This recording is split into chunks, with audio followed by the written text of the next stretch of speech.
చేసి కూర్చున్నాం. యేసుక్రీస్తు నామములో మీ అందరికీ శుభములు. కొత్తగా ఎవరైనా వచ్చిన వాళ్ళంటే లేచి నిలబడతారా?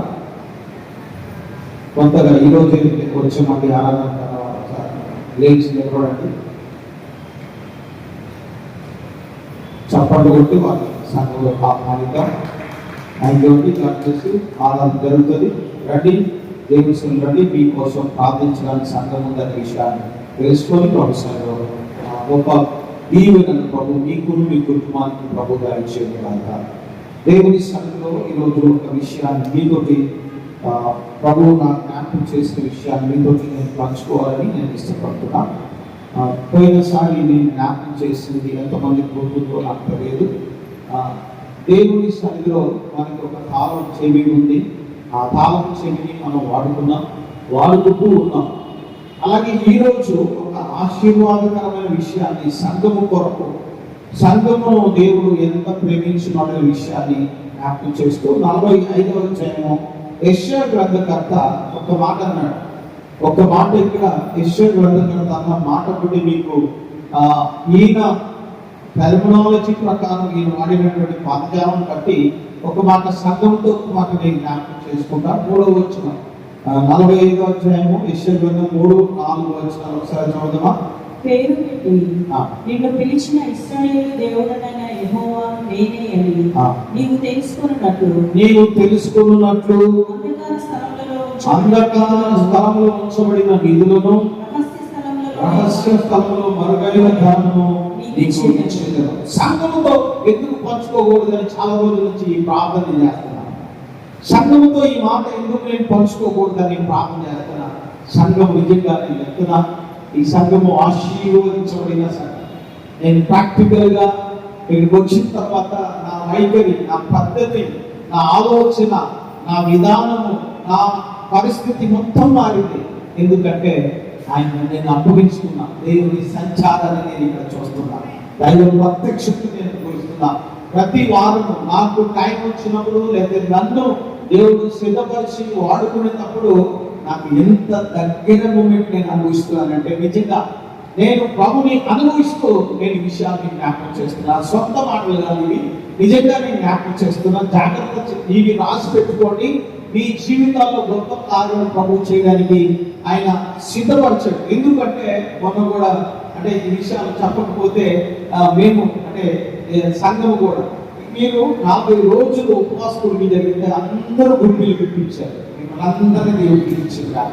ప్లస్ అలాగే 7 రోజుల పిల్లల ప్రోగ్రాం జరిగితే 7 రోజులకి మొత్తం మళ్ళీ మీరే స్పాన్సర్ చేశారు. దేవునికి స్తోత్రం కలుగుతారు.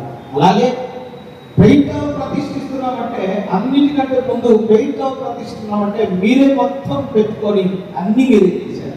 అప్పుడు నేను అడిగినా, ప్రభా ఇంత ఖర్చు పెడుతున్న సంఘము ఇంత చేస్తున్నారు, మరి ఈ విషయం ఎందుకు నువ్వు నెరవేర్చావు ఈ బిడ్డల జీవితాల్లో? నేను మీకు ఒక ఆధ్యాత్మిక విషయాన్ని విప్పాలని ఈరోజు దేవుడు నాకు ఇచ్చిన ప్రేరణ బట్టి ఇది 2-3 సార్లు ప్రసంగాలను టచ్ చేశాను. కానీ ఈరోజు ఆధ్యాత్మిక విషయం మనకి రావాల్సిన ప్రతి ఆశీర్వాదాన్ని మీకు దేవుడు ఇవ్వాలని ఈరోజు ప్రభు నాకు ఒక చిన్న విషయాన్ని జ్ఞాపకం చేశాడు. మీకు జ్ఞాపకం చేస్తా. ఇది యెషయా గ్రంథం 45వ అధ్యాయము కోరేష్తో అన్నటువంటి మాట నేను చాలాసార్లు మీకు జ్ఞాపకం చేసిన. యెషయా గ్రంథంలో 3 భాగాలు చేయడం జరిగింది. అది కూడా చాలాసార్లు జ్ఞాపకం చేసిన. గుర్తుందా? మరొకసారి చెప్పేదా? యెషయా గ్రంథము 3 భాగాలు చేయడం జరిగింది. 3 భాగాల్లో మొదటి భాగము 1వ అధ్యాయం నుంచి 35వ అధ్యాయం వరకు ఉన్న పాఠ్య భాగము, 1వ అధ్యాయం నుంచి 35వ అధ్యాయం వరకు ఉన్న పాఠ్య భాగము. అది చెరకు ముందు కాలము, 36 నుండి 39 వరకు చెరలోని కాలము. అంటే దాంట్లో కొన్ని విషయాలు మీ తర్వాత కూడా ఇప్పుడు కూడా జ్ఞాపకం చేస్తా. 40వ అధ్యాయం నుంచి 46వ అధ్యాయం చెర తర్వాత కాలం. గుర్తు పెట్టుకోండి, గుర్తు ఐడియాలజీ ఉండాలి. ఒకటి చెరకు ముందు కాలం 35వ అధ్యాయం వరకు, 36 నుంచి 39 వరకు చెరలోని కాలము, చరిత్ర తెలియపరుస్తున్నటువంటి కాలము. 40వ అధ్యాయం నుంచి 66వ అధ్యాయం వరకు ఉన్న పాఠ్య భాగంలో ఈ యొక్క చెర తర్వాత ఇజ్రాయేలీలు దేవుని స్థాయిలో దీవించబడినటువంటి విధానం. ఇది దీంట్లో కొన్ని డివిజన్స్ చేశారు, కానీ జ్ఞాపకం చేయలేదు. ఈ 45వ అధ్యాయంలో దేవుడు పర్సనల్ గా ఇంట్రాక్ట్ అయిపోయింది. అంటే నేను నాది కోరేసి అంటున్నాడు దేవుడు, ఇది నాది, నా సొత్తు, నేను కోరేసి దీవించాలనుకుంటున్నా, దీవిస్తా. ఎందుకు అంటే ఇశ్రాయేలు కోసము కోరేషు ముందుకు వచ్చాడు. కోరేషు అప్పటికి బబులోనీయులను జయించి, అనగా ఇది చరిత్ర ప్రకారము 700 మీరు అంటే క్రీస్తు పూర్వం 790 నుండి 737 వరకు చరిత్ర కాలం ఇది. కోరేషు బబులోనీయులను జయించి, బబులోనీయుల మీద జయం పొందిన తర్వాత ఇశ్రాయేలును తిరిగి ఈ దేశానికి వెళ్ళిపోయి మీకు ఏమి కావాలని ఇస్తాడు. ఇది చూసిన దేవుడు తట్టుకోలేక, ఏ కోరేషు నా కొడుకులాగా నువ్వున్నావని ఆయన తన కుమారుడి స్వరూపాన్ని గురించి యెషయా ప్రవక్తను ప్రేరేపిస్తే, యెషయా ప్రవక్త కోరేషు తోటి తన యొక్క పర్సనల్ విషయాన్ని జ్ఞాపకం చేశాడు. సంఘముతో ఈ రోజు నేను జ్ఞాపకం చేస్తున్న విషయం అదే. గుర్తుపెట్టుకోండి చాలా మంచిగా. అంటే ఈ విషయాలు మళ్ళీ రికార్డ్ చేసి మళ్ళీ యూట్యూబ్ లో పెడతా, యూట్యూబ్ లో కూడా చూసుకోండి. నా ఛానల్ ఉంది, పక్క ప్రవీణ్ కుమార్ యూట్యూబ్ ఛానల్ ఉంది, దాంట్లో కూడా చూసుకొని మీకు ఏమైనా అర్థం కాకపోతే 1-2 సార్లు చూడండి, లేకపోతే నన్ను అడగండి, నేను ఇచ్చి చెప్తా. సరే, మంచిది. ఇక్కడ ప్రభు అంటున్న మాట ఏంటంటే, అంధకార స్థలంలో ఉంచబడిన నిధులు, రహస్య స్థలంలో మరుగైన ధనమును నేను నీకు ఇచ్చేదాన్ని. ఎందుకు ఇస్తానన్నాడు దేవుడు? అసలు ఈ మాట ఎందుకు అన్నాడు? సంఘంలో ఈరోజు స్పష్టంగా నేను జ్ఞాపకం చేయాలనుకుంటే, నీకు ఎందుకు అంధకార స్థలంలో ధనం నీ దగ్గరికి ఎత్తుకురావు? నువ్వు ఇంత కష్టపడుతున్నావు, ఇంత చేస్తున్నావు, ఇన్ని విషయాలలో ముందుకెళ్తున్నావు, మరి దేవుడు ఇవ్వనని ఆయన ఏమన్నా నీ మీద అలిగిరా? లేకపోతే నీ మీద నీ వధువా నేను క్షమిస్తున్నా అనేవాడా? అసలు ఆ మనసేది లేదే, ఆ ఉద్దేశమే లేదే. వాస్తవం ఇది, సత్యం ఇది. ఎవరిని దేవుడు శిక్షించేవాడు కాదు. దేవుడు ఎవరిని శిక్షించలే. ఎవరిని శిక్షించడానికి ఇష్టపడే దేవుడిని మనం కలిగి ఉండలేము. ఆయన ఆశీర్వదించే అద్భుతమైన దేవుడు. అంటే నేను జ్ఞాపకం చేస్తున్న విషయం, వాక్యానుసారమైన విషయం ఏంటంటే, ఇక్కడ ఈ 45వ అధ్యాయం ప్రకారము కోరేషుతో దేవుడు అంటున్నటువంటి మాటలో, కోరేషుతో అన్నటువంటి ఆ 45వ అధ్యాయం యొక్క రహస్యం ఏంటంటే, ఆ 45వ అధ్యాయం మొదటి వచ్చి నుంచి మీరు చూస్తే కోరేషు గురించి మాట్లాడాడు. ఏమన్నాడు అక్కడ అంటే, నేను ఒక మాట జ్ఞాపకం చేస్తా. ఒక మాట అంట, దేవుడు అన్నాడు నా సేవకుడు అన్నాడు. నా సేవకుడు అన్నాడు. ఎవరినంటాడు దేవుడు? ఎవరినంటాడు సేవకుడు అని మీరు ఒకసారి గుర్తు చేసుకుంటే, తన పిలుపుని అంగీకరించి తన కొరకు బ్రతకడానికి ఈ భూమి మీద లోకాన్ని విడిచిపెట్టిన వ్యక్తిని మాత్రమే తన సేవకుడు అని దేవుడు అంటాడు. మోషే ఆయన పౌలులో క్రొత్త నిబంధన ప్రకారం క్రొత్త నిబంధనలోకి వస్తే, నేను క్రీస్తు దాసుడును అని రాసుకున్నాడు పౌలులోకి. నేను క్రీస్తు దాసుడును అని రాసుకున్నాడు. ఎందుకు అంటే, నేను లోకానికి దాసుని కాదు, క్రీస్తు దాసుడు. అంటే క్రీస్తులో నేను పిలువబడ్డాను, క్రీస్తు కొరకు పట్టడానికి ఇష్టపడ్డానని పౌలు భక్తుడు తన వ్యాఖ్యానపూర్వకమైనటువంటి మాటలో నేను ఆయన సేవకుడను లేదా ఆయన దాసుడను అని మాట రాసుకున్నాడు. ఇక్కడ ప్రభు అంటాడు, దేవుడు అంటాడు నా సేవకుడు. ఒక మాట, ఒక బైబిల్లో ఒక మాట రాయబడిందంటే దాని వెనక ఎంత చరిత్ర ఉందో ఇక్కడ పేరు పెట్టి నేను పిలిచాను అన్నాడు. కోరేషుని చేయి పట్టి నడిపిస్తానన్నాడు. కోరేషుని నేను నా సేవకుడు అనే విషయాలు ఇక్కడ జ్ఞాపకం చేస్తాను. నేను యాకోబు నిమిత్తము, ఇశ్రాయేలు నిమిత్తము నేను ఏర్పరచుకున్న జన సమూహం నిమిత్తం నేను కోరేషుని నేర్పానన్నాడు. అంటే కోరేషులోకి తన నీతిని పంపించి, తన యొక్క ప్రేరణ పంపించి, తన ఉద్దేశాన్ని పంపించి కోరేషును వేపి, కోరేషు ఇశ్రాయేలు కొరకు ఒక మంచి ఆయుధములాగా దేవుడు వాడుకున్నాడు. గుర్తు పెట్టుకోండి. అందుకని అంటున్నాడు నా సేవకుడు. ఈ మాట బైబిల్లో జాగ్రత్తగా వినండి, జాగ్రత్తగా చూడండి. సేవకుడు అని దేవుడు ఒక వీర్పించాడంటే దాని వెనక ఆయన పైన కష్టం మనకి కనపడాలి. ఉదయం కాలంలో నేను అంటే దేవుడు నాకు ప్రేరేపించింది, ప్రాక్టీస్ నుంచి యోహాను యొక్క జీవితం ఒక చిన్న భాగం ఒకటి సంఘంలో పంచుకున్నాను. సేవకుడు అనే దానికి యోహాను భక్తుని యొక్క జీవితం పరిపూర్ణంగా మనం చూడవచ్చు. ఎందుకు అంటే ఆయన ఎంత కష్టపరుచుకున్నాడో మనకు తెలుసు. అంటే ఇశ్రాయేలు మొదటి అనగా క్రీస్తు శకంలో మొదటి కాలంలో ధర్మశాస్త్రోపదేశకులు కానీ పరిశీలు కానీ శాస్త్రులు కానీ ఒక ఉన్నతమైన స్థానంలో ఉన్నారు. డబ్బు సంపాదన ఉంది, 10 మంది తమ వెనక ఉండి ఓ పాలు పరిశీలి జై అని అంటున్నారు. అదే మనం చూస్తాం. సౌలు పౌలుగా మార్చబడక ముందు సౌలు ఎవరైనా జై, సౌలుకి జై అని అంటున్నారు. సౌలు జిందాబాద్ అని అంటున్నారు. అబ్బో ఇది భలే ఉందే, ఈ బాధల్లో మనం వెళ్తూ అని దూషిస్తూ ఉంటే భలే ఉంటుందని. ఇలాంటి పరిస్థితుల్లో ప్రాక్టీస్ నుంచి యోహాను భక్తులు సామాన్యమైన బ్రతుకుతారు. ఎంత నష్టపరుచుకున్నాడు. అందుకే నేను అంటున్నా, నా సేవకుడని యోహాను భక్తుని కూడా దేవుడు అన్నాడు, నా మార్గంలో సిద్ధపరచడానికి అతను నేను నాకంటే ముందుగా పంపించిన.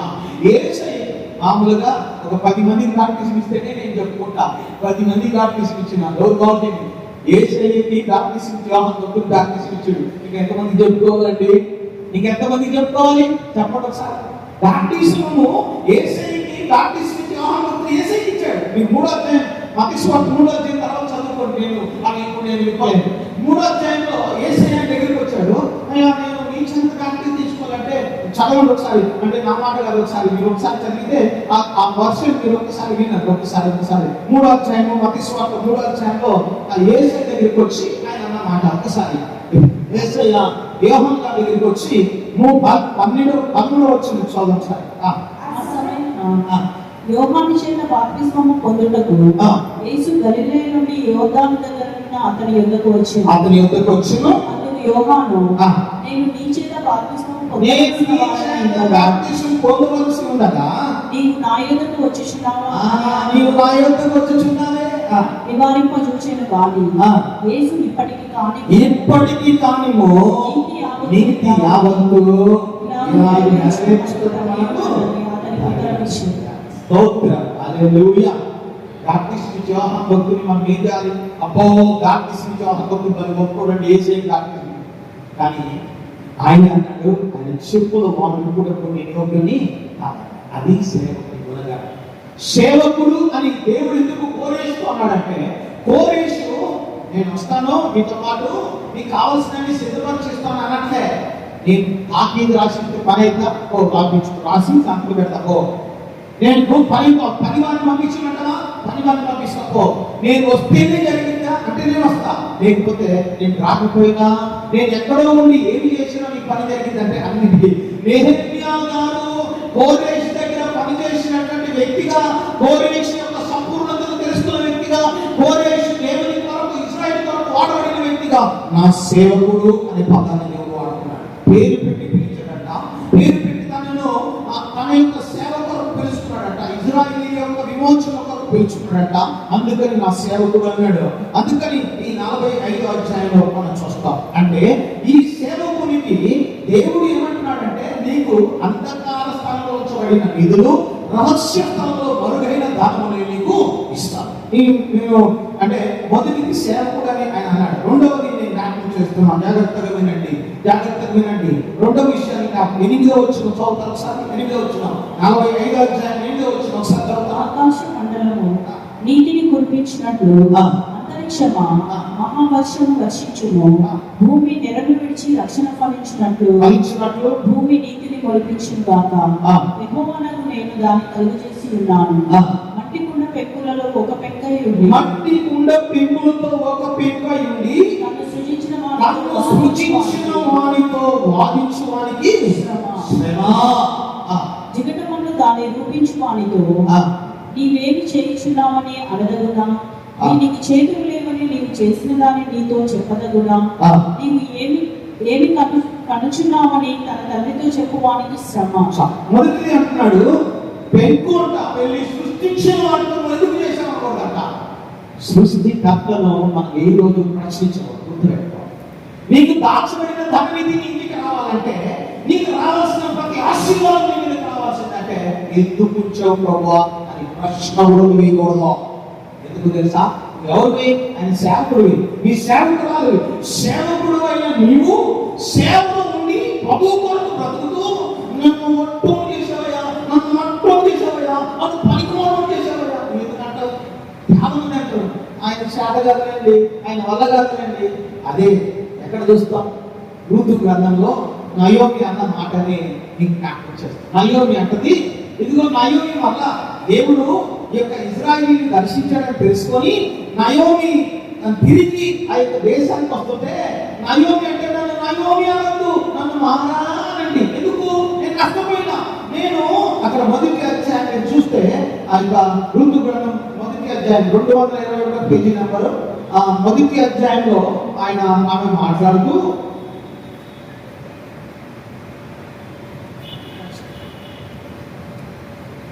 16వ వచనం నుండి 18 19 వరకు చదవండి. అందుకు రూతు ఆ. నా వెంబడి రావద్దనియు నన్ను విడిచిపెట్టమని నన్ను బ్రతమాలు కొనవద్దు. నీకు వెళ్ళినట్టుగా నేను వచ్చేదను, నీవు నివసించు చోటనే నేను నివసించగలను. 19 చదువు. వారు బెత్లెహేమునకు వచ్చినప్పుడు ఆ. ఆ ఊరి వారందరూ వారి ఎదుకు గుంపుకూడి వచ్చి వచ్చి, ఈమెని నయోమి కదా అని అనుకొని చూడగా ఆ.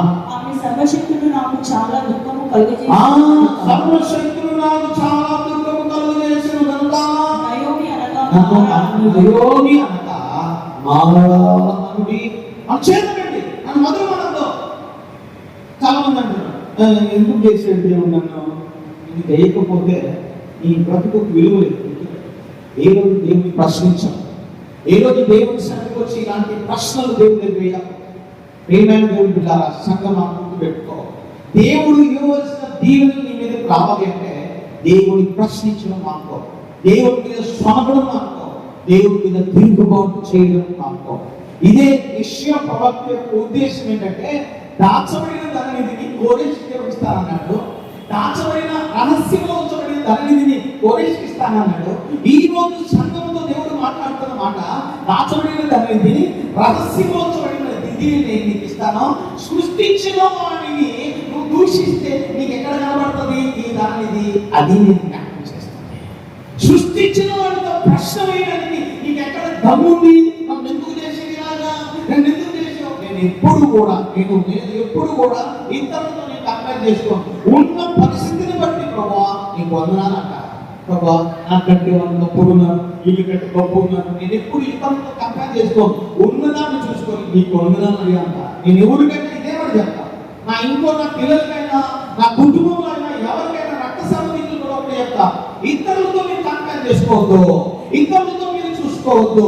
నీకున్న దాన్ని బట్టి ఉన్న దాంట్లో చక్కగా నీ ఇంటిని నీ కుటుంబాన్ని నడిపించుకోవడం ఏంటో తెలుసుకుంటే నువ్వు ఆశీర్వదించబడిన వ్యక్తివే. నీకున్న 10 రూపాయలు నీ చేతిలో ఉంది, పక్కన దగ్గర 100 రూపాయలు చేసే ప్రభావ, దగ్గర 100 రూపాయలు, ఎన్నో దగ్గర 10 రూపాయలు ఎట్లా ప్రభావ అనకు. ప్రభావ ఈ 10 రూపాయలతో ఈ నెల మొత్తం గడవడానికి నాకు సహాయం చేయాలి. 10కి 1000 రూపాయలు చేతులు దేవుడు. ఈరోజు నీకు ఆ రహస్యం అర్థం కావట్లే. నువ్వు ప్రభుని ప్రశ్నించే అధికారం నీకుందా? ప్రభు దగ్గరికి వచ్చి నువ్వు సొనిగే అధికారం, సొనిగే మనసు నీకుందా? ఎందుకు సొనుగుడు అంటే పక్కనోడు చూస్తే నీకు సొనుగు వస్తుంది, పక్కనోడు ఆశీర్వాదం చూస్తే నాకు ఎందుకు కాలేదు ప్రభువా, నాకు ఎందుకు కాలేదు ప్రభువా, నాకు ఎందుకు బంగారం ప్రభువా, ఎందుకండి అవన్నీ కోరేశ్వరం అనుకోకుంటే ఎన్నిసార్లు దేవుని కొరగాలి.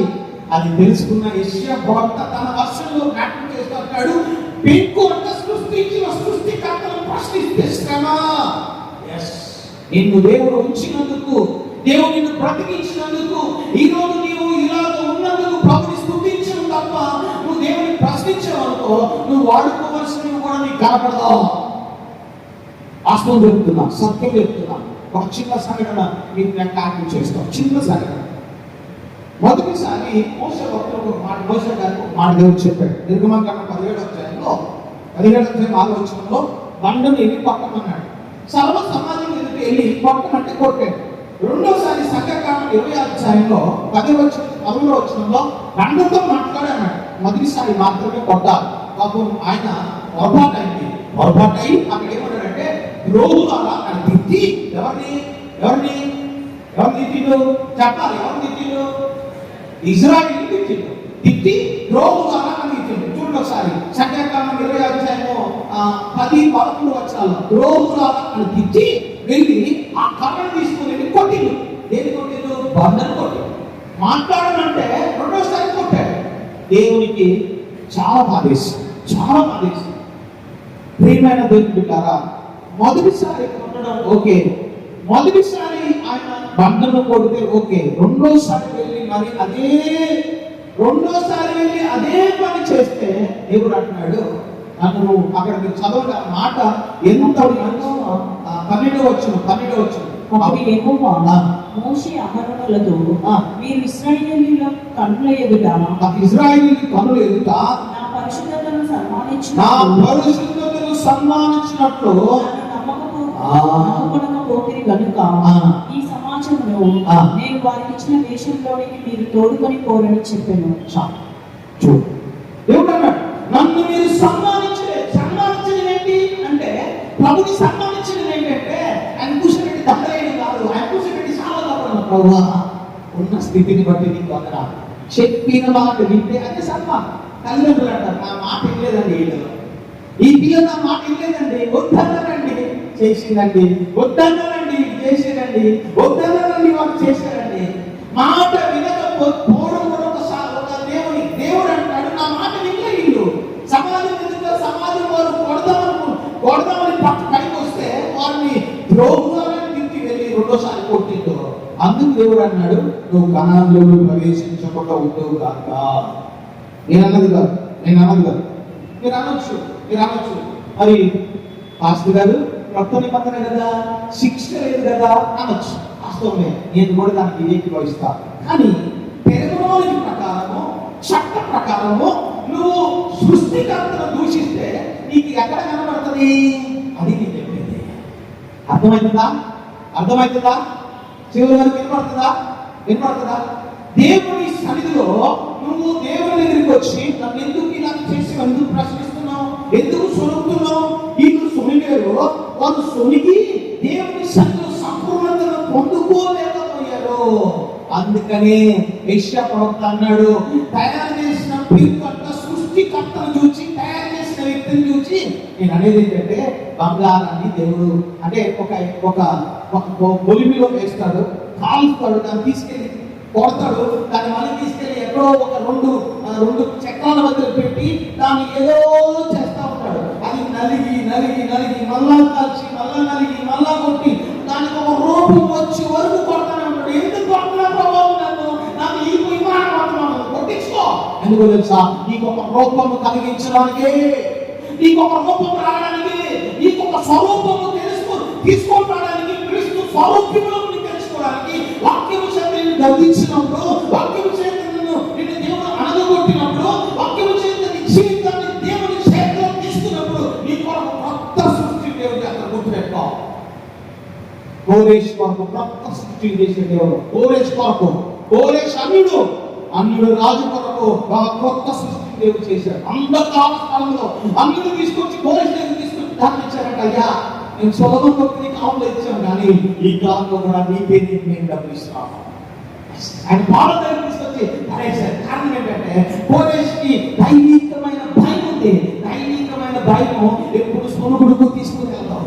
దైవికమైన భయము ఎప్పుడు దేవుని ప్రశ్నించే విధంలో తీసుకెళ్ళకూడదు. గుర్తు పెట్టుకో, నిన్ను సృష్టించిన వాడిని ఏ రోజైనా నువ్వు ప్రశ్నించావంటే నీ కళ్ళు కనపడవు అంటే అమలు కనపడుతుంది. కానీ నీ ఎదుట ఉంచబడిన నిధిని నువ్వు పొందుకోవడానికి, నీ ఎదుట నీ దగ్గర ఉన్న ధనాన్ని వినియోగించుకోవడానికి జ్ఞానము దొరకదు. చదువుతాం అర్థమవుతుంది. ప్రభు ఇంత తక్కువ ఇచ్చిన వారికి అంత ఇచ్చిన ఇదే.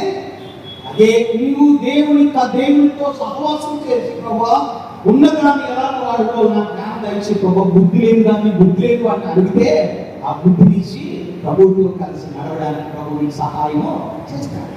అదే అక్కడ పెంకు వెళ్ళి సృష్టించిన వారితో ప్రశ్నించగలదా? నువ్వు ఎందుకు ప్రశ్నిస్తున్నావు? హక్కించడని, మాట్లాడడానికి హక్కించడని, ఎందుకు ప్రభావాన్ని ఇలా చేశావు?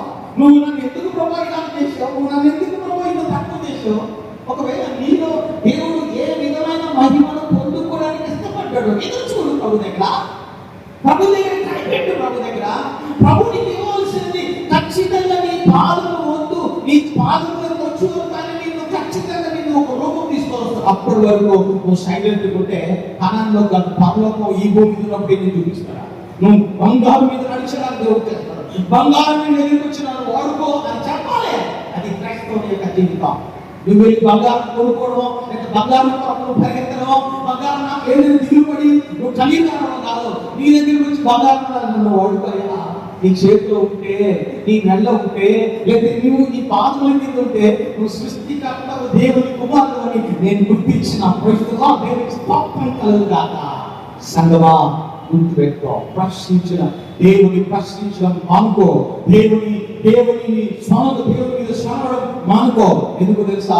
నీకు ఇవ్వవలసినవి నువ్వే పోగొట్టుకుంటున్నావు. నీకు ఇవ్వవలసినవి నీవే పొందుకోలేదు. నయోమి విషయం అదే చూస్తున్నాము. మోషే గారి విషయం చట్టమే, శిక్ష. కానీ నీకు బతకనిచ్చాడు. అది చేసే గొప్ప పని ఏంటి తెలుసా? బతకనిచ్చాడు.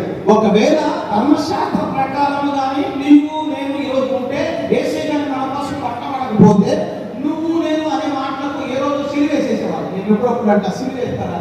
వాస్తవమే, సిలువేసేవాడు. మనకి సిలువ వేస్తే మన జీవితం ఏంటి?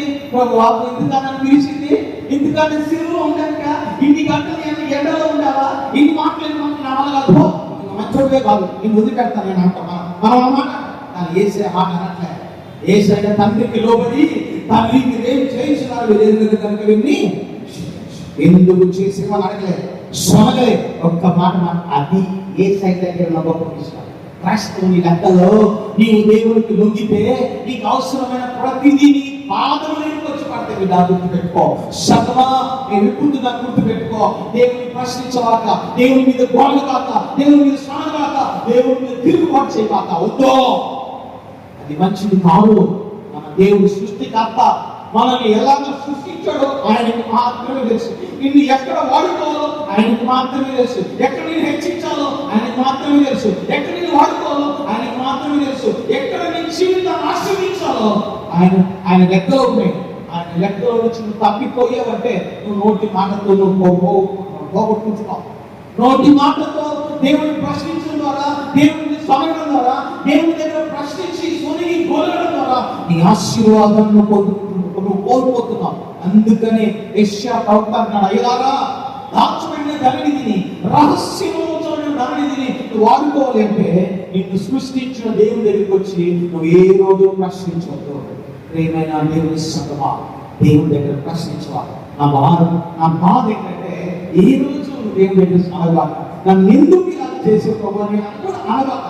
అన్నమంటే నువ్వు కోల్పోయావు, నువ్వు పోగొట్టుకున్నావంటే అయితే ఆ దేవుని సన్నిధికి వచ్చి ప్రభా ఉన్న దాంట్లో తృప్తిగా బ్రతకలేదంటే నాకు నేర్పించి ప్రభా ప్రభు దగ్గర ప్రభుత్వం నువ్వు ఈ రోజు నువ్వు సమాధానం. రెండోది అక్కడ ఇంకొక విషయాన్ని కూడా నీకు జ్ఞాపకం చేస్తుంది. రెండవ మాట జ్ఞాపకం చేస్తుంది. రెండవ మాట గుర్తుపెట్టుకోండి. రెండోది యవనస్తులు దయచేసి ఈ మాటలు చూడండి. యవనస్తులు దయచేసి మాటలు చూడండి. పదవచ్చు యవనస్తులు దయచేసి మాట, యవనస్తులందరూ ఈ మాట చదవాలి. యవనస్తులందరూ ఈ మాట చదవాలి. పదవచ్చు చదవచ్చా? నీవు ఏమి కనుచున్నావని యవనస్తులందరూ దయచేసి మాటలు చూడండి. ప్రియమైన దేవుని బిడ్డలారా చూడండి. నీవు ఏమి కనుచున్నావని తన తండ్రితో చెప్పువానికి శ్రమ, తన తండ్రితో చెప్పువానికి శ్రమ, గర్భము ధరించినదేమి అని స్త్రీతో చెప్పువానికి శ్రమ. అది మొదటిది, పరలోకపు తండ్రిని నువ్వు దూషించకూడదు, పరలోకపు తండ్రిని నువ్వు అవమానించకూడదు, పరలోకపు తండ్రిని నీవు సొనగకూడదు, గొనగకూడదు, అహంకారపు మాటలు దేవుడి దగ్గరికి వచ్చి మాట్లాడకూడదు. రెండవది, నీ తల్లిదండ్రుల్ని సన్మానించడం నేర్చుకో. నీ దగ్గరికి ధనం రావాలి అంటే నువ్వు ఎందుకు నన్ను కన్నా అనగాక, నీవు కన్నందువల్ల నేను ఇలా అయ్యాను అనగాక, అది నీకు ఆశీర్వాదమే. నేను చేతులెత్తి అవస్థలందరికీ నమస్కారం చేసి చెప్తున్నా, ఆ ఏ రోజు ఆ మాట అది నేను శాపమే కానీ ఆశీర్వాదము. తల్లిదండ్రులు దూషించమని దిగబట్ట సామెత గ్రంథంలో ఉంది. తాను చీకటిలో పారిపోతుందట. తాను చీకటి అంటే అడవిలో ప్రయాణం అడవిలో ప్రయాణం చేస్తూ ఉన్నాం. అక్కడ ఒకవేళ నువ్వు వేసుకొని వెళ్ళిన బండికి లైట్ ఫెయిల్ అయితే, నీ బండి పంక్చర్ అయితే, నీ దగ్గర సెల్ ఫోన్ కూడా కనెక్షన్ పవర్ లేకపోతే నీ పరిస్థితి ఏంటి నీ పరిస్థితి? అది జీవితం. తాను చీకటి అంటే నీకు కష్టం వచ్చింది, సమస్య వచ్చింది, బాధ వచ్చింది, నువ్వు తల్లిదండ్రులు దూషించావు, నువ్వు వద్దుకో, నేను ఎక్కడో ఎందుకు బ్రతుకుతా అని వెళ్ళిపోయావు. అక్కడికి వెళ్ళిన తర్వాత నీ దగ్గర డబ్బులు లేవు, పనికి ఎవరు పిలవలే, ఎందుకు? తల్లిదండ్రులు లేవు, పనికి ఎవరు నేను పిలవలే, నీ దగ్గర డబ్బులు లేవు, ఆ పూట తినడానికి ఏమీ లేవు, కడుపు కాల్చుకొని అయ్యా తండ్రి అమ్మా నాన్న చేయవచ్చు. చిన్నపిల్లల్ని సాడేసి పంపించాను. ఉండొచ్చు దయచేసి ఇక్కడ ఉంచండి. చిన్నపిల్లల్ని సాడేసి పంపించాను ప్లీజ్. ఇక్కడ ఉంటే వాళ్ళు వినరు, మిమ్మల్ని వినేరు. దయచేసి ఈ విషయంలో సహకరించండి. ఎందుకంటే రోడ్డు మీదకి వెళ్తారు. వినండి, తల్లిదండ్రులను దూషించు వాని జీవితం ఏ రోజు ఆశీర్వదించబడినట్టు ఎక్కడ చరిత్రలో లేదు. తల్లిదండ్రులు దూషించేవాని దీపం, తల్లిదండ్రులు దూషించేవాని వ్యక్తి జీవితం ఏ రోజు తండ్రి అయిన దేవుడు రాశాడంటే ఇచ్చిన ప్రవృత్తి ద్వారా. తల్లిదండ్రులు దూషిస్తే ఎందుకు కన్నా, ఎందుకు పుట్టించాలని తండ్రి తనకూడదు, తల్లి తనకూడదు. గుర్తు పెట్టుకో, మనల్ని పుట్టించిన దేవుడు తల్లిదండ్రులు కూడా సన్మానించమంటున్నాడు. తల్లిదండ్రుల విషయంలో కూడా జాగ్రత్తగా నడుచుకోమంటున్నాడు. అపవిత్రమైన మాటలు మాట్లాడద్దు. దయచేసి సమస్తులారా అపవిత్రమైనటువంటి మాటలు మాట్లాడి మా అమ్మ నన్ను కనింది, లేదా మా నాన్న నన్ను అన్నాడు, మా తల్లిదండ్రులను కానీ నన్ను ఇక్కడ పడేసిపోయారు అనద్దు. ఎందుకు అనద్దు. నేను ఈ స్థితిలో ఉండడానికి, నేను ఈ పరిస్థితిలో ఉండడానికి నీవే కారణం తల్లిదండ్రులతో ఏ రోజు అనద్దు. అది నీకు శాపం. అది కాలుష్యంలో నీ జీవితం అనే దీపం మారిపోతుంది. యెషయా గ్రంథకర్త యొక్క ఆలోచన ఏంటంటే, అయ్యా దాచబడిన ధనం ఇది నీ దగ్గరికి రావాలి, నన్ను వాడుకో అని అనాలంటే నీ వ్యక్తిగత జీవితంలో మొదట దేవుణ్ణి సొనగకుండా, దేవుని మీద గొడవకుండా, దేవుని తిరుగుబాటు చేయకుండా, అహంకారం మాటలు మాట్లాడకుండా విడిచిపెట్టో. తల్లిదండ్రుల్ని సన్మానించడం నేర్చుకో, తల్లిదండ్రుల మాట వినడము నేర్చుకో. యవనస్తులకి నా విజ్ఞప్తి ఏంటంటే, చదువుకోకున్నప్పుడు చదువుకోండి, వెళ్ళొద్దురా అన్నప్పుడు వెళ్ళొద్దు, వాళ్ళతో పోవద్దమ్మా అన్నప్పుడు పోవద్దు, ఇక్కడికి వెళ్ళొద్దామా అన్నప్పుడు వెళ్ళొద్దు. ఎందుకు చెప్తున్నారు అంటే, ఎందుకు చెప్తారు అంటే, నువ్వు వెళ్ళడం ద్వారా నష్టపోతావు. నష్టపోయి వారు ఈ స్థితిలో ఉండి నువ్వు అట్లా వెళ్ళి నష్టపోతావని ఆయన బాధతో చెప్తారు. ఎందుకంటే వారు కూడా అదే పరిస్థితి నుంచి వచ్చారు. కాబట్టి తల్లిదండ్రుల మాట వినడం ద్వారా నీకు ప్రయోజనం తప్ప నీకు ఎప్పుడు కూడా అవమానము కాదు. ఎందుకు చెప్తారు తల్లిదండ్రులు కూర్చోబెట్టి, నాయన ఈ మాట ఇందురా, ఇది చేయరా, ఇది చేసుకోరా, ఇది చేసుకోరా.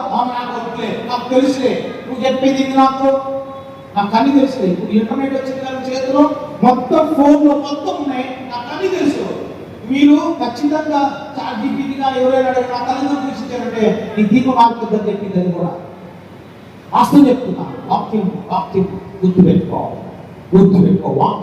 వాక్యం ఎప్పుడు కూడా తప్పిపోదు.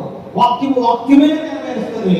శిక్ష ఇది తల్లిదండ్రుల విషయంలో ఎవరైతే దూషించారో వారి దీపము కష్టంలో ఉన్నప్పుడు నీకు దిక్కు దోచకుండా. మేము ఒక ప్రాంతానికి వెళ్ళి వస్తున్నాం, చీకటి, కొండ ప్రాంతం నుంచి బయటకు వస్తున్నాం, చీకటి ఉంది, సెల్ ఫోన్ లో టవర్ లేదు.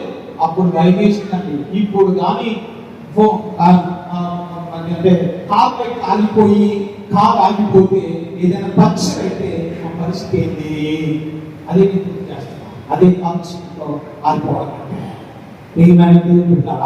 తల్లిదండ్రులు దూషించిన దీపము ఏ రోజు ఎదిగినట్టు చరిత్రలో లేదు. తల్లిదండ్రులు దూషించవద్దు, తల్లిదండ్రులు దూషించిన ఎందుకు కారణమనద్దు. తల్లిదండ్రుల మాట వినకుండా ఉంటే ఈ రోజు నుంచి తీర్మానం చేసుకో, నీకు రావాల్సిన ఆశీర్వాదాన్ని ప్రవహిస్తాడు. తల్లిదండ్రులు ఎప్పుడు కూడా బిడ్డలు దీవించడానికి అర్థమానిలే, నా బిడ్డ దీవించబడను కాక, నా కుమారుడు దీవించబడను కాక, నా కుమారుడు దీవించబడను కాక ఆయన మంచి మనసుతో ఉండాలి. ఈ రెండు జరిగాయి అంటే నీ నా జీవితంలో గొప్ప కార్యాలను చూస్తాం. మూడోది జ్ఞాపకం చేసి ముందుకు వెళ్తాను. 45వ అధ్యాయంలో రహస్యముగా దాచబడిన ప్రతి ఆశీర్వాదము, ప్రతి దీవెన ధననిధి మీ దగ్గరికి రావాలంటే మూడోది ఎక్కడ ఏమంటాడంటే, అక్కడ 13వ వచనం ఒకసారి చదువుతున్నాడు. నీతిని బట్టి కోరేషుడు వేపితిని, అతని మార్గములన్నీ సరళం చేసేదను. నీతిని బట్టి కోరేషుడు నేను ఏ నీతి ఉంది? ఒకటి, సృష్టికర్తను ప్రశ్నించే మనసానికి లేదు, తల్లిదండ్రులు దూషించే మనసు లేదు. అందుకని అతని నీతిని బట్టి నేను అతన్ని రేపాను, ప్రేరేపించాను. ఎటువంటి నీతి? ఇది అక్కడ చూడండి, 8వ వచ్చి మాట్లాడు. ఆకాశం మండలము నీతిని కురిపించినట్లు అంతరిక్షము మహావర్షము వర్షించుము, భూమి నెరలు విడిచి రక్షణ ఫలించినట్లు భూమి నీతిని మొలిపించును గాక.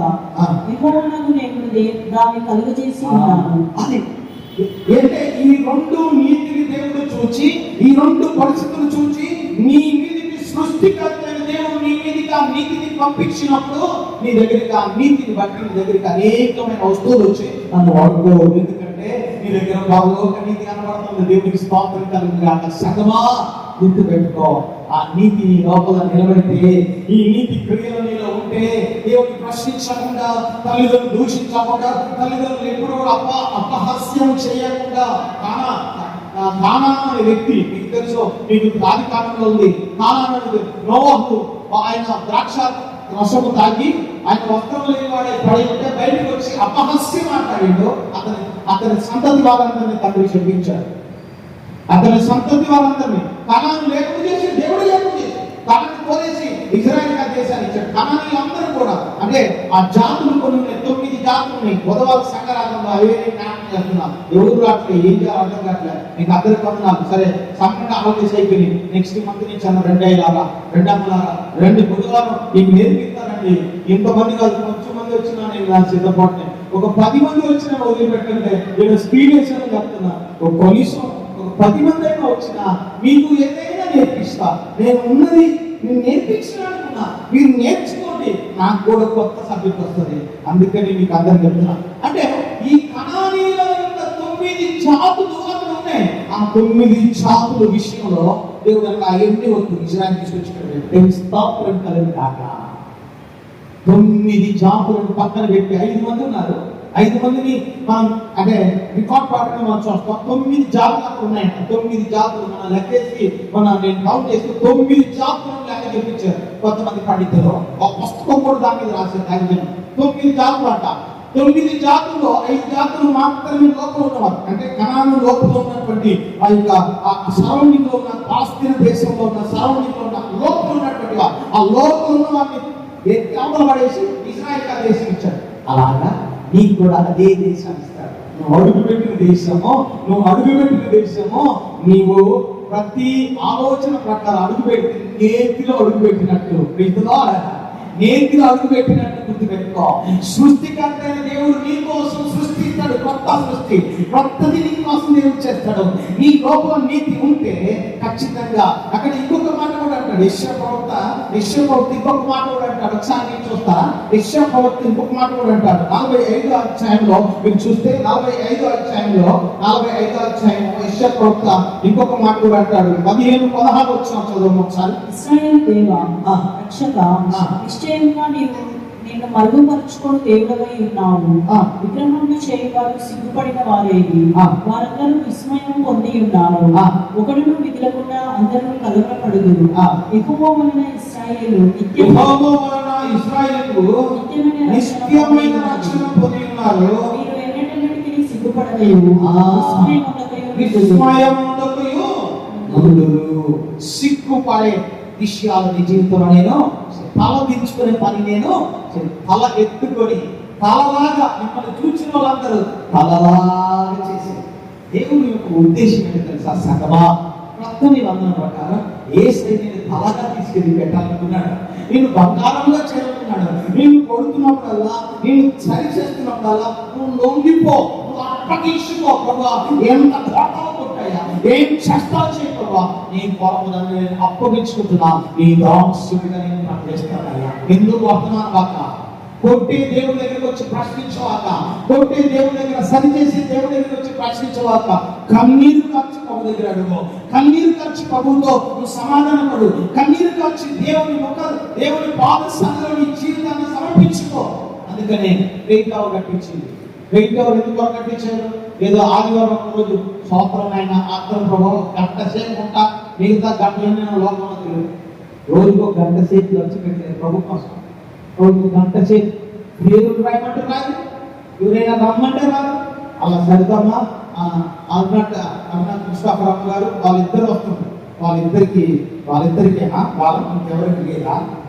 ఇది ఏంది? ఎవరి కోసం చేస్తున్నారు? రేపు లెక్కలతో దేవుడు నీకు భోజనం ఇచ్చి, నీకు ఉద్యోగం ఇచ్చి, నీకు బిడ్డలిచ్చి, నీకు కుటుంబం ఇచ్చి, నీకు ఆర్థిక సంపద ఇచ్చి, వండటమైనా తినటమైనా నా దగ్గర ప్రార్థన చేసుకోనంటే ప్రభావ నేను చాలా బిజీ ప్రభావ, అక్కడ గోవం పదండి, ఇప్పుడు ఇది ఉండండి, కొంచెం నీకేం కొంత తక్కువే నాకు తెలిసి, నీకు ఎక్కువ మనం కూడా మనం ఎక్కువ వెళ్ళిపోతాం సగాన్ని. అక్కడికి వెళ్ళిన తర్వాత లెక్క చెప్పాలి. లెక్కే 24 గంటలు నా దగ్గర ఎంత సమయం గడిపారు మీరు? 24 గంటలు ప్రతిష్ఠించారు సంఘం. నువ్వు ఎంతవరకు నా సన్నిధిలో సమయం గడిపావు అని అడిగితే ప్రభావ నేను ఇంట్లో పని చేసుకోవడం సరిపోయింది, నా పిల్లలతో గడపడం సరిపోయింది, నాకు కూడా సరిపోయింది. మనం పక్కన కూర్చున్న తర్వాత మాట్లాడుతూ ఉంటుంది దేవుడు. నిజంగా చెప్తున్నాం అలాగా ఇలాగా. అయ్యా మీకు అందరికీ నా నమస్కారం చేసి చెప్తున్నాను.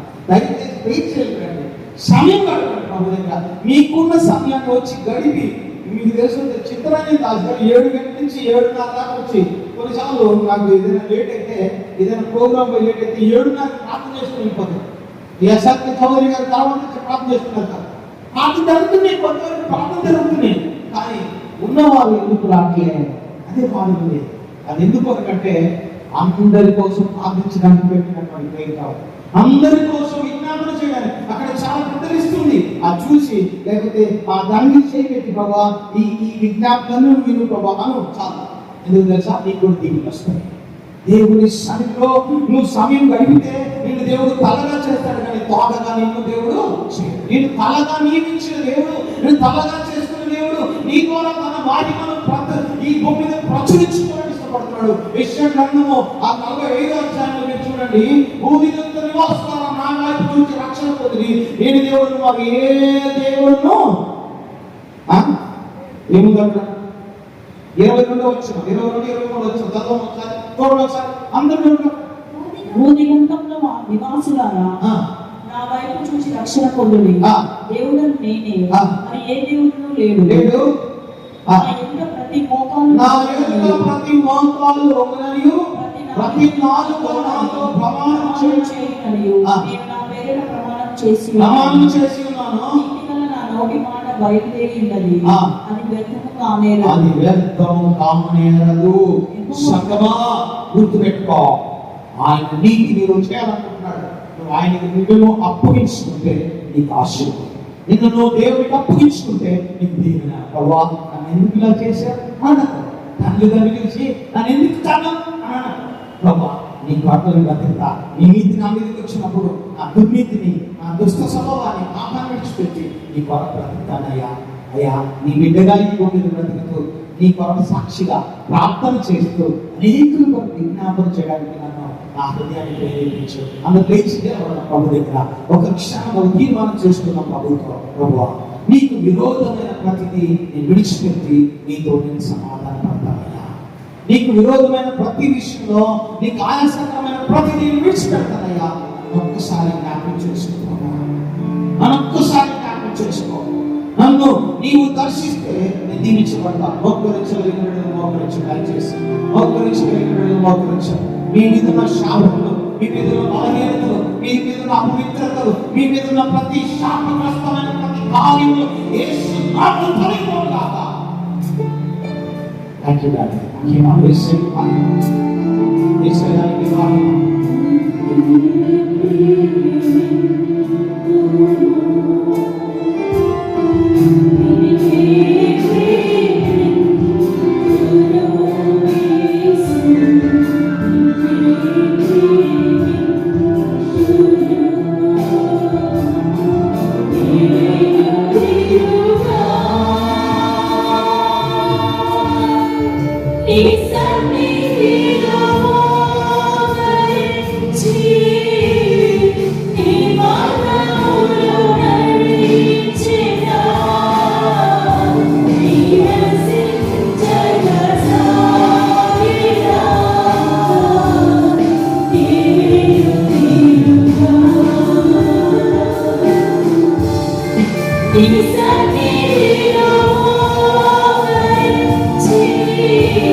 అందరూ ఒక తీర్మానం చేసుకున్నాం ప్రభు దగ్గర. ప్రభా కొన్నిసార్లు నేను ప్రశ్నించాను, అయ్యా నన్ను క్షమించాను. తల్లిదండ్రులు కూడా నేను దూషించాను, అయ్యా నన్ను క్షమించాను. ఒకవేళ నీ జీవితంలో ఇలాంటివి జరిగి దేవుని నీతిని కింద పడేసేదేమో, ఒక్కసారి ప్రభుత్వం సమాధాన పడవా. ఒకసారి ప్రభా ఈ విషయాలన్నీ నా జీవితంలో ఇలా నెరవేరుతూనే ఉన్నాయి ప్రభా. అందుకని నన్ను చూసి ధనం పారిపోతుంది, నన్ను చూసి వనరులు పారిపోతున్నాయి, నన్ను చూసి ఉద్యోగాలు పారిపోతున్నాయి, నన్ను చూసి అన్ని పారిపోతుంది ప్రభు. కారణం నేనే కానీ నువ్వు నాలో ఉన్నావన్న విషయాన్ని గుర్తించిన ప్రభు. నన్ను జ్ఞాపకం చేసుకున్నాయి, నన్ను మొక్కున్నాయి, నన్ను తాకుకో. ప్రతి శాపము ఆశీర్వాదకరంగా మార్చబడును కాక. ప్రతి ఆర్థికమైన ఇబ్బందులు వీళ్ళ జీవితాలు, కుటుంబాల జీవితాల నుంచి వెళ్ళిపోవును కాక. ఉద్యోగాలు రాకుండా వెనకబడుతున్న ప్రతి ఒక్కరి జీవితాల్లో ఉద్యోగంలో ఆశీర్వాదాలు పొందుతున్నారు కాక. నీకే గర్భఫలములకు ఎదురు చూస్తున్న జీవితాలు, వివాహాల కోసం ఎదురు చూస్తున్న జీవితాలు, కుటుంబాలు నెమ్మది లేక ఆర్థికంగా ఆధ్యాత్మికంగా అనారోగ్యాలతో శాపగ్రస్తముగా ప్రతి కుటుంబం మీదకి యేసు రక్త ప్రవాహం జరగను గాక. ప్రభు మహిమ గల మా రాజా, నీ గోళనాన్ని స్తుతిస్తాను. నువ్వు చెప్పన్న విషయం నేను చెప్పిన ప్రభావం ఒకవేళ ఇక్కడ నిన్ను దూషించుంటే వారు నేను క్షమాపణ క్షమించయ్యా. నేను దూషించినావు ప్రభావ మేమందరం. అవునయ్యా, ఎందుకు చేశావు, నాకు ఎందుకు ఇలా కలిగింది, ఎందుకు మేము ఇలా తెగిపోయామని చాలాసార్లు మేము ప్రశ్నించాం, చాలాసార్లు మేము సొనిగా అహంకారపు మాటలు మాట్లాడే క్షమించయ్యా. యేసయ్యా మమ్మల్ని క్షమించు. మమ్మల్ని కన్న తండ్రి, మమ్మల్ని కొన్న తండ్రి, మమ్మల్ని క్షమించయ్యా. మా మీద ఉన్న శాపములన్నీ దూరపరచయ్యా. మా మీద ఉన్న పవిత్రతలన్నీ దూరపరచయ్యా. మేము నీకు అవమానం తెచ్చేందుకు మమ్మల్ని క్షమించు ప్రభా, మమ్మల్ని క్షమించినాయా. తల్లిదండ్రులు దూషించిన వారి జాగ్రత్తలో మేము కూడా ఉన్నాం ప్రభా. అనేక మార్పులను శాతకాలను పెట్టినారు ప్రభా. అయ్యా, ఈ రోజు మీ తిడుతున్న బిడ్డలున్నారు, వారిని కూడా క్షమించు. వారి తరపున నీ దగ్గర క్షమాపణ అడుగుతున్నాం ప్రభా. వారిని క్షమించి నేను కనికరించు. వారికి కావాల్సిన ఉద్యోగాలు, వారికి కావాల్సిన హైయర్ స్టడీస్ స్థానాలు అయినా ఆశీర్వాదములు యేసు నామములో నూతన ద్వారములు తెరవబడును గాక ప్రభా. కొందరు తండ్రి జీవి నీకే మహిమ. నీ నీతి బిడ్డల మీద కుమరించుకోండి. రహస్య స్థలంలో ప్రతి ఆశీర్వాదం యేసు నామములో అనుభవించుదురు గాక. రహస్య స్థలంలో ప్రతి దీవెన సంఘము అనుభవించుదురు గాక ప్రభా. నీ బిడ్డలుగా ఘనంగా చేసి ఘనపరచు. నీ సన్నిధి నిన్ను ప్రకటించేవారుగా వీరిని బట్టి సంఘమును బట్టి లోకమంతా నిన్ను కొనియాడాలి, లోకమంతా నిన్ను పొగిడిలాగా, లోకమంతా నీ సన్నిధిలో సాక్ష్యం చెప్పి మోకరించి యేసయ్య కంటే గొప్ప వారిని చెప్పుకునే స్థితిని వీళ్ళందరికీ సంఘానికి దాక్షేమని వీరిచ్చిన ఈ మాటలు, ఈ సందేశం కొరకు నీకే మహిమ.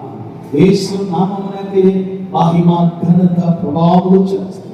యేసయ్యా, ఈ బిడ్డల మీదకి నీ ఆశీర్వాదం కుమ్మరించినందుకు వందనాలు. గర్భఫలం కొరకు ఎదురు చూస్తున్న బిడ్డలు, ఆర్థికమైన ఇబ్బందులతో ఉన్న బిడ్డలు, ఎక్కడ పడిపోయామో, ఎక్కడ ఉన్న గొంగలి అక్కడే ఉన్నట్టున్న బిడ్డలు జీవితాలు లేవనెత్తబడుదురు కాక, ఆశీర్వదించబడుదురు కాక, దీవించబడుదురు కాక, నీ ఆశీర్వాదము బిడ్డలు అనుభవించుదురు కాక ప్రభా. నీకు వందనాలు. ఈ పరలోక సుఖుల దీవులతో నీకు నడిపించి సహాయం చేయండి.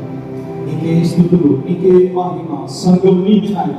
నువ్వు కష్టపడ్డావు, నువ్వు కన్నీరు ఖర్చు, రక్తము ఖర్చు, ప్రాణం పెట్టాలి సంఘం కోసం. నీది నీ చేతిలో వీళ్ళందరినీ దీవించి ఆశీర్వదించిన సహాయం. నీకే స్తుతులు, స్తోత్రం చెల్లిస్తాను. యేసుక్రీస్తు నామమున అడిగి వేడుకున్నాము తండ్రి. ఆమేన్. దయచేసి కూర్చున్నాం.